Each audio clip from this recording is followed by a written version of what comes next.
Don't blink. It's your boy Ink. Welcome to the show. This is being Whoops. Having a wonderful day. Whoops.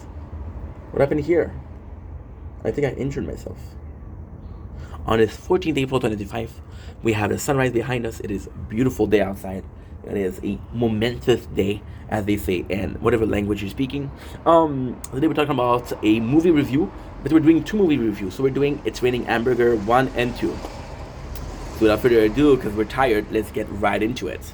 So It's Raining Hamburger to me is a really, really solid piece of media because it's the classic story of a bumpkin from a countryside, from a small town that has bigger ideas and wants to leave the town, right? So the first movie to me was so good, so freaking good. And it's about this guy, right? And the way it's done, it's so nice because it's not really appreciated, and everybody thinks that he's silly, and he's so silly.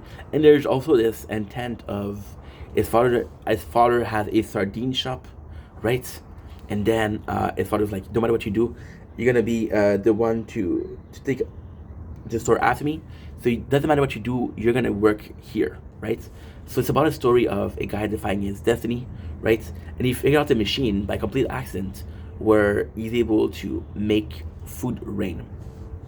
So then he started bribing people, and people are asking him, "Hey, can you make this rain? Can you make this rain? Can you make this rain?" So then, it's a classical genius that nobody believes in, but then they can use them, so they use him, right? And it's always a scene of, okay, well, guess what? I need something from you, so I like you, right? And then it's absolutely phenomenal because the couple people that cared about him, which is his father and a reporter, they both get affected negatively. So, for example, his father, which has a sardine shop, doesn't sell as much food because of the hamburger. It's raining hamburger, right? The girl who is supposed to be this genius, she doesn't understand what's going on, so she looks foolish, right?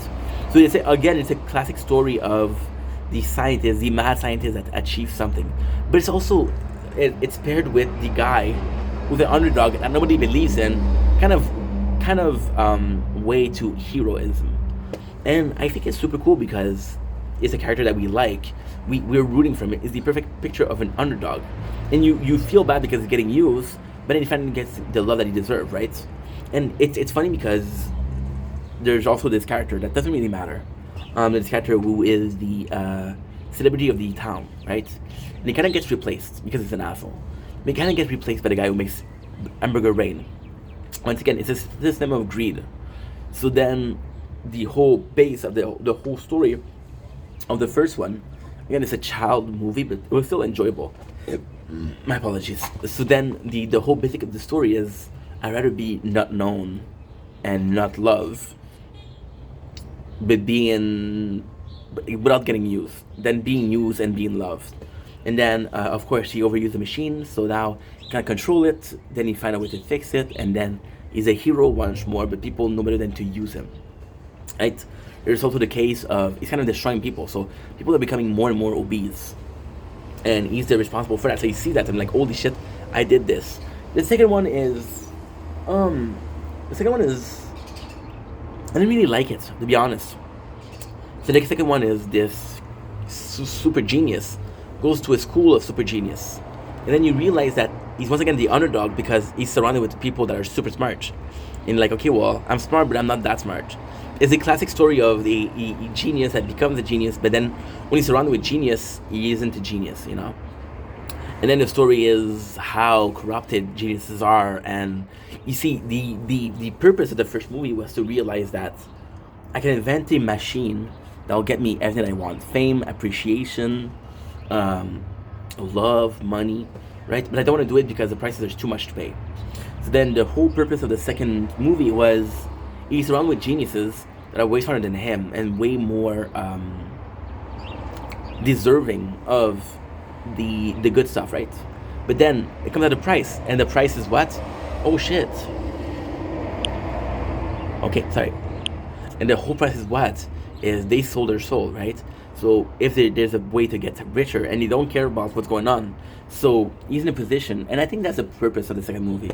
He's in a position of where he can prove himself by crossing a line which is morality and ethic, but does he want to cross that line? That's the question of the movie.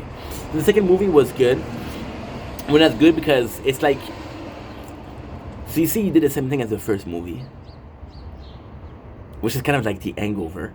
But then you're repeating stuff, and the payout for the first movie is a lot better than the second movie. So yes, the story of the first movie is good. The payout is great. The story of the second one is good. The payout is less great, right? And because it's a sequel and because it's the same universe, you compare them. So the first one is actually way better. And that's pretty much it's Brain's Hamburger. Anyway, love you guys. Take it easy.